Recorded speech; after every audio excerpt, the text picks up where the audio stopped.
The views and opinions expressed on Around the Town are entirely those of the host, guests, and callers, and do not necessarily reflect the opinions of the faculty, staff, and students at Elizabeth City State University or ECSU Radio and Television Services. Welcome to another edition of Around the Town with Hez Brown. And now your host, Hezekiah Brown. Good evening, and welcome to Around Town with Hez Brown. WRVS 89.9 on your FM dial. You know, as you note, that usually this time of day, you listen to good music. But the station has decided, and the universe has decided, that this thing called violence is so bad and affecting so many people across the country until we had to take some time out to try to do something about it, and maybe say something that would influence individuals not to participate in violence. Because, you know, around the country and around the world now, you know, people are killing folks like we at war. As a matter of fact, this past holiday weekend, there were over 400 shootings, folks. Over 400 shootings in 150 cities across the country. So it's not concentrated in one area. It is all over the country. Now, I just want to say this, you know, because I pay a lot of attention to the political arena. I pay a lot of attention to the news, and I just when I hear this stuff, it kind of soaks in my system, and I have to sometime find a way to get it out. And I just want to get it out now. As you know, that in Washington now, the current administration is proposing a infrastructure bill, and that bill will maybe cover anywhere from $1 trillion to maybe $2 trillion or more. And they're talking about building bridges. They're talking about building highways, roadways, and all these things they're talking about building. But in the infrastructure of the human body and human people are dropping to a zero. I don't see anyone talking about how do we solve problems among people. And as we look across the country, the line is being drawn right down the middle. So what we have to start to do is start to put pressure on some people to start talking about how do we bring people together. I think some of that $1.7 to $2 trillion should be spent on how do we bring people together? How do we problem solve? How can we curtail all of these shootings that's taking place in our community? You know, we have spent billions of dollars. Let me say that again. We have spent billions of dollars of American taxpayer dollars in this country on other foreign countries with the excuse that they're killing each other. They are killing each other, so we dump all this money into other countries. But here in the good old United States of America, we don't spend any money in bringing people together. We are at war in this country, particularly in terms of even just race relations. We're at war. So I'm saying to you that we have to find some way to put pressure on our elected officials. We have to maybe make sure this thing is crystal clear, that we have to find some way to spend money on a humanistic approach to problem solving so we can save our people. We are killing each other. So therefore, that is a real reason why we should focus on trying to find a resolution. Now, so much for that. But I am just delighted this evening. I'm beyond delighted. Not only delighted, but excited and honored that we have one of our own today who are here to have some conversation. Let's get in, and not an interview, but conversation with a nationally known attorney. Our guest today is Chantel Cherry Lassiter, Esquire. She is a resident of this area. She's a graduate of ECSU. She practiced law here and in the Northeast and other places. But she is here with us today. We were just delighted to have her come today to just talk about some of the things that you need to know about. And we're going to have this conversation. So I have to say, good evening, Ms. Lassiter. Good evening. Thank you for having me. It is our pleasure to have you. It's always good to have one of your own. We call you a special guest because you are special. And we want you to know that. We want this community to know that you're special because we have now watched you on TV. We have watched you function on radio programs. We've watched all of this stuff, And so when I say that we watch you, but we also applaud you every time we see you, because it's important that ECSU graduates, we can see them not only in the eyes of Ms. Lassiter, but in the eyes of other people across the country.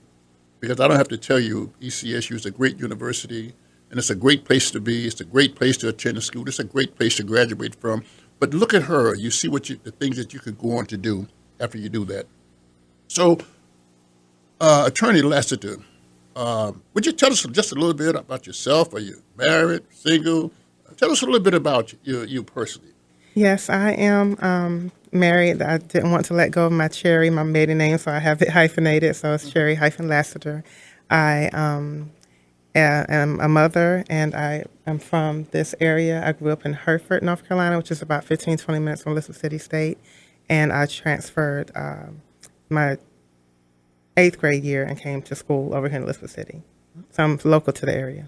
Okay, so let me just put you at ease, A lot of times I know that many attorneys are reluctant to go on various programs because they think that, we want you to litigate this case that you're working on. We don't want you to litigate this case, but we want you to give us whatever information you can give us to just raise the awareness in the community because there's so much misinformation that's circulating within the community itself.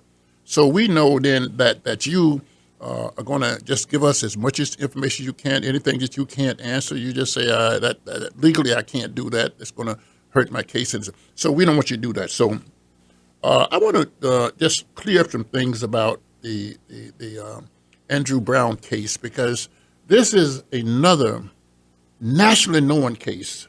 I lived in Elizabeth for 18 years. Never did I think that I have people call me from all over the country saying, what's going on in Elizabeth City? What's happening in Elizabeth City?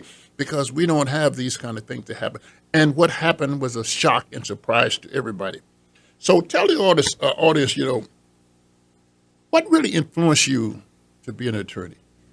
The quote that I love most from Dr. Martin Luther King Jr. is, injustice anywhere is a threat to justice everywhere.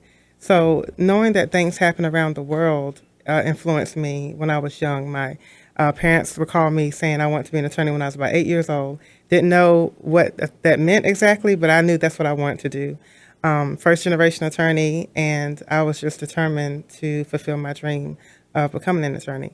Now, I got distracted a little bit, so it took me a little bit longer. Nonetheless, I ended up completing my studies. I did come to Elizabeth City State University immediately after high school, majored in criminal justice, minored in pre-law. And the teachers and professors I had here really pushed me. They saw something in me. They saw potential. I had DeLacy Stith, Wayman Parsons. I think everybody's retired. I know Winfred Simpson's actually retired as well. But they really pushed me. They would give me extra assignments because I was so eager and interested in the law. They would tell me about different cases and different programs that would assist me in my determination and my goals. And where did you go to law school? North Carolina Central University. Quick story about that. I started right after undergrad. I went straight to law school. I did not complete law school the first time. So then I went again in 2015. I was actually working here at Elizabeth City State University, and I resigned from my position, and I went to Florida Coastal in Jacksonville, Florida for a year. Then I transferred back to North Carolina Central. So ultimately, I completed my degree at North Carolina Central University in Durham. If you try, and don't succeed, keep on trying. Yes, exactly. Right. Now, before we talk about the Andrew Brown case, I want to know the WRVS family sends condolences to the Andrew Brown family, and I'm pretty aware that you knew Andrew Brown. I don't. Did you go to school with him? Yes, we were in school together, and then I knew him in his adult life as well, and the family. So we send condolences to the family because it is always difficult to lose a family member. I lost my granddaughter as she turned 18 years old in an automobile accident, and it was very devastating for the entire family. So no matter how you lose a family member, it is devastating, and I know that and understand that. So we also would like to see justice for the family. No, there are many things that's circulating in the community, and one of the things that's circulating in the community that came out first is the fact that he had 10 children, and then it was 7 kids, and then it was 5 kids. Is that true? What do you do? I think I'm not sure exactly where the 10 came from. I don't know if they were counting his grandchildren or not, but he does have 7 and a bonus child that he raised, so it's 8. And then he has grandchildren as well. I think it's 2 or 3 grandchildren. Mm-hmm. So there are children that was in his life that's affected, and this children in the community, different family members, cousins, and things that have been affected by this. Yeah, but as you know, as I said again, I said this earlier, and sometimes I repeat myself because I'm a senior citizen, so I have a right to do that. But anyway, this case here have gone beyond national attention. It has gone international attention, right? So I'd just like to know, how did you get involved in this case? I see all these other things. How did you get involved in this case? Yeah, as I said, I know the family. I'm from this area. I was working in the community already, so people knew I was here. People knew I worked for for a social justice organization, and they knew my passion to do what's right and to see justice done. So all of that in combination with being available is how I ended up in this place. I did not know at the time that when I started that it would be this. I knew it was a tragedy, and I knew that we should be doing something like this, but I didn't know how we were going to do it. I just took it one step at a time, hoping that we could fight and have justice for Andrew. And we're still seeking that. So getting started and networking and calling people that I knew and trying to get a team together is how everything got started. Once the ball got rolling, it just went from there. Obviously, as I said again, I'm very fortunate. I do travel quite a bit. And I have met and spoke to Ben Crump. I lived in New York for over 50 years. So if you live in New York for over 50 years, you have to know Al Sharpton. I know all these folks here, And how I'm just saying, how does it feel working with these folks who, most people read about them in the newspaper, they see them on television. How do you feel working with these high-powered people? Yeah, I feel like I belong here. I feel that I was placed here. I have a purpose here, and this is where I'm supposed to be. So I knew it was just a matter of time. Whenever you have to fight hard enough for something, it has to be something great at the end. And I've been fighting for this position. I've been fighting for where I am basically my entire life, from being in grade school, from transferring to another school, from the teacher telling me I wasn't going to be able to graduate and then graduating anyway. So basically fighting my way through and to be able to do exactly what I'm doing, which is fight for other people. I'm said again, that when you work with a team of lawyers, and I have watched this thing very closely because I have a great interest in justice for the Brown family myself. And when you watch this and you see the casualty of lawyers who are working on a case like this, who takes what, who does what, how did that work? Yeah, it's interesting how it all came together. Everyone meshed together. I didn't know everyone on the team at first, but we all have a common goal and a common purpose, and we are making it work. Everybody has their part. Everyone plays their part, and everyone works together extraordinarily well. Right. Well, I know we said that we were not going to try and litigate this case on the radio, and I'm going to keep my promise that. But what can you tell us now about this case that will not, have any impact on the case as it goes on? What can you tell us about this case now? Well, what I'll go through is what we've actually already gone through, so I won't be adding too much additional information. So that way we can make sure we keep everything, together and not disclose more than what we need to. But we've talked about how Andrew was shot in the back of the head. The autopsy reported that was the cause of death. We talked about how he was trying to leave the scene, which is determined based on him being shot in the back. And just that part by itself is very concerning, and then the elected district attorney Womble's statements that he didn't care if the car was standing still, if it was going forward, backward, sideways, or standing still, it was a threat. So it seemed that regardless of what Mr. Brown tried to do, it was going to be considered a threat, even if he was just sitting there. So if you're just sitting there in your vehicle and you're considered to be a threat, how are we able to even, function? And when we have things that are concerning to us and things that are happening. Everyone yelling and screaming different commands at him.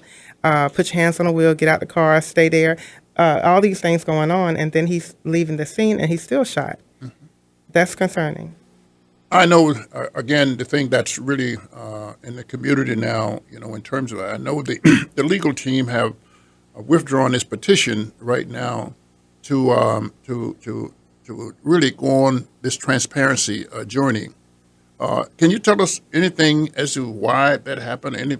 What can you tell us about it? Yeah, we have made statements that we withdrew our petition because that was the best move for our clients. We felt that it would be better if we were able to litigate this at a federal level with a federal lawsuit, and that is the route we're pursuing. There were some concerns about things that we could say or could not say in further state complaints. So if we had to file another complaint with the state, certain things that we may have saw or didn't see on the video, we were not able to discuss. So as part of that being a concern for our clients and making sure they had the best representation, we just felt that that time it was best to withdraw the petition. Okay, then I just want to say, I don't know if you can answer this question or not, because if you can't, you can just say that. But the thing that really intrigued me is that the district attorney went on television and he showed all of these pictures that Mr. Brown used his car as a weapon to defend himself or to hurt people. What do you tell people? What do we tell people? What do you say that when a person is shot in the back of the head, moving away and say use it as a weapon? What do we say? Yeah, people, and I've read a few comments and listened to a few responses from people.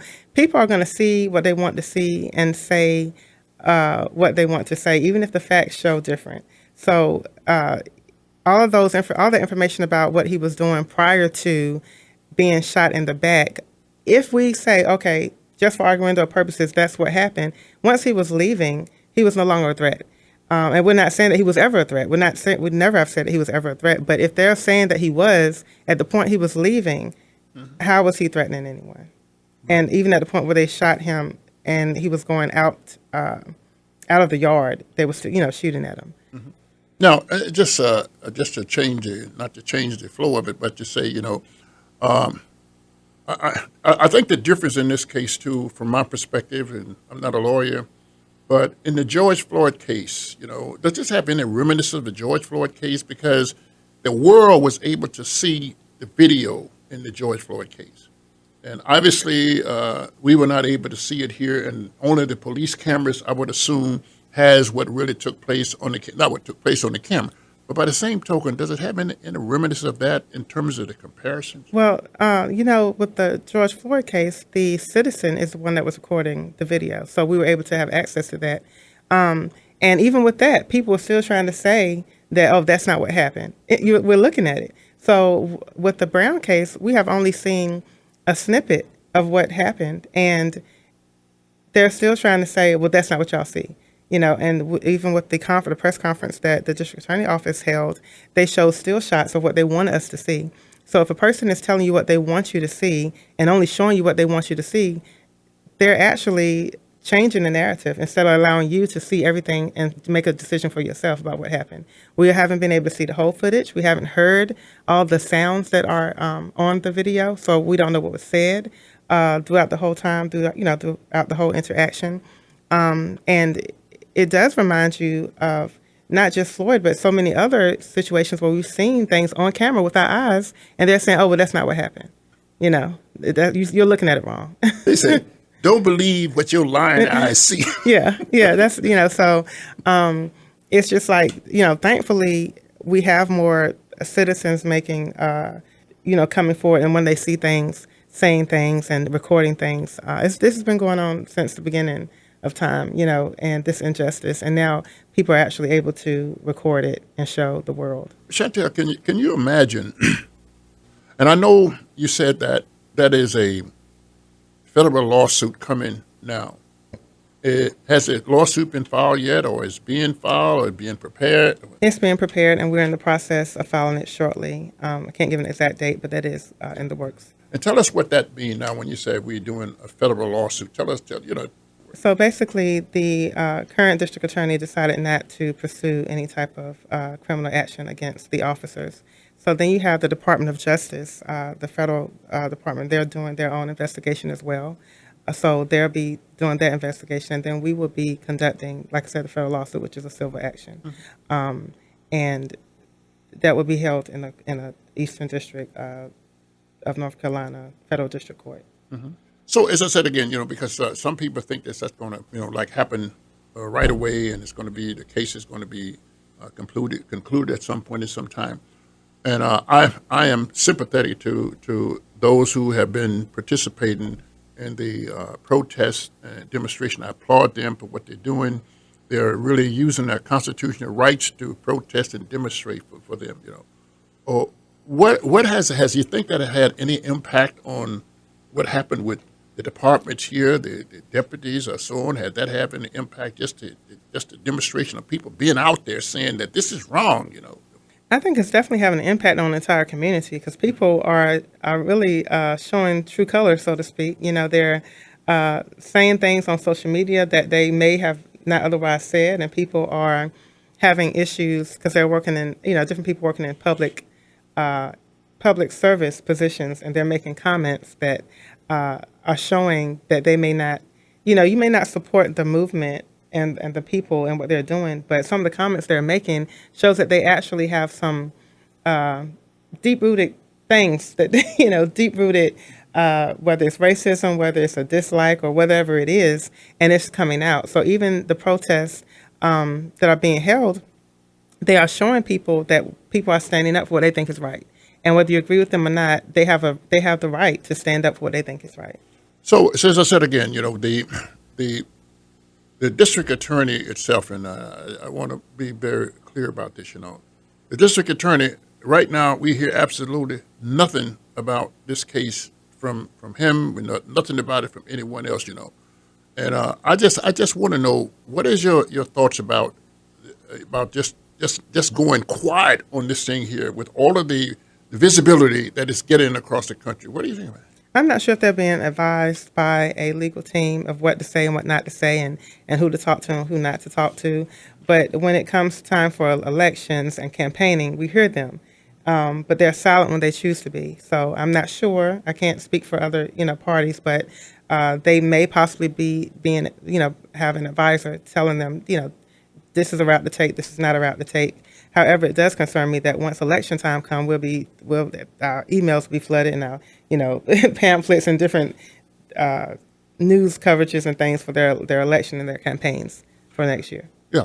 The other thing that we do, Attorney Lassiter, on here is that we try to promote the community businesses, you know what I mean? We want people to know who some of our people are that's in business. So you have an office here. Where do you have more than one office? And if so, where are they located? I have my first office was in Hereford, which is where I'm from, and it's on 220 Windfall Boulevard, and that office is like I said, located in Hereford. I have a second office that's been recently opened at 208 North Road Street here in Elizabeth City, and I am there most days 9 to 5, and I'm at my Hereford office. I try to juggle between both of them, but yeah, one of them in Elizabeth City is at 208 North Road Street. And obviously, there are people who practice multiple different areas. Is there some place, one that you specialize in, that people need to call you if they need you help in certain areas? Tell us a little bit about that. My focus right now is civil rights law, and I do some traffic tickets. I do wills, some estate planning, some personal injury cases, and a little criminal. It just depends on the case, the county, and things like that, and how soon the court date is and all of that. But I do a little of this and a little of that. So, but my specialty is civil rights for now. Do you do house closings? I don't do those. You don't do house closings. Nobody's in that. Because I say that because that right now the housing market is going crazy. It's booming. It is. And so some people are making a lot of money just on closing the house. You know what I mean? So, but I just want to come to close to concluding this conversation, I should call it. And we are so happy for you. We're happy that you graduate of ECSU. We're happy that you practice in the community. And I'll tell you why. Most people that go through this system here because of the size of our city, that they decide to go someplace else. They go to Raleigh, they go to California, they go to New York, they go to someplace else, What influenced you to stay here? I kind of did that at first. I started in Durham, but I was did not want to move. I didn't want to relocate. So I was driving back and forth to Durham. And then I wanted to, again, I've always wanted to be in my community, and that was my goal. So I just wanted to give back as much as I could, and be in my community. My family's from here. I think it's a great place to raise children. I just felt like I needed to be in this location instead of one of the bigger cities. Yeah. Let's just back up for a moment. I know you say you went to law school initially, and then you stopped. Did you go back to law school after you was married? Did you go back to when?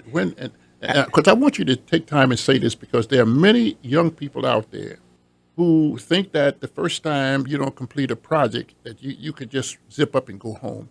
How did you do that as an adult, or how did you do that? Yeah. So again, like I said earlier, I've always had this passion to become an attorney. So when I went to law school the first time, I had my daughter was 5 and my son was 2, turning 3.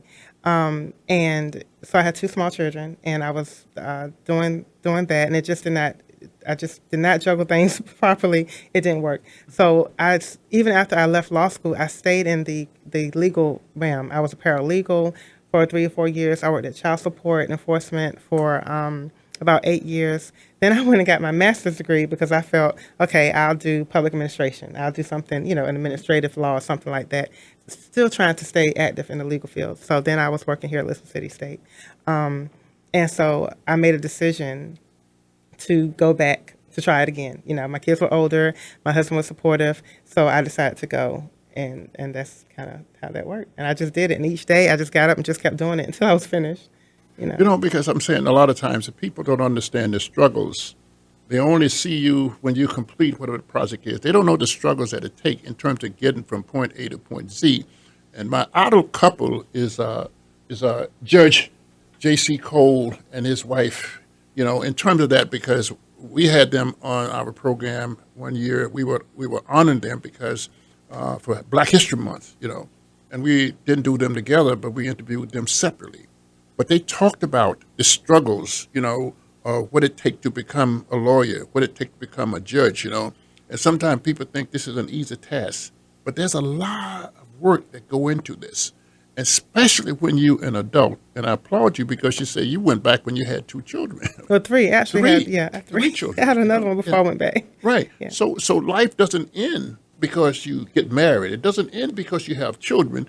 That if your goals are out there, you can work harder and accomplish those goals, right? Right. You're a prime example.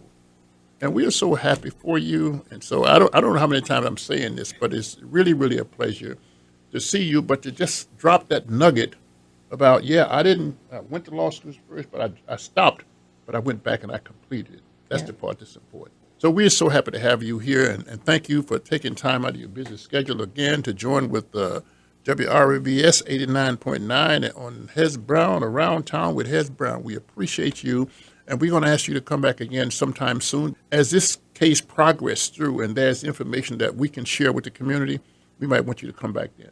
Thank you so much. I appreciate it. Thank you for having me again. Okay. Thank you for listening to Around the Town with Hez Brown, recorded and produced at WRVS-FM Studios on the campus of Elizabeth City State University. If you are interested in becoming an underwriter for this show, call 252-335-3985.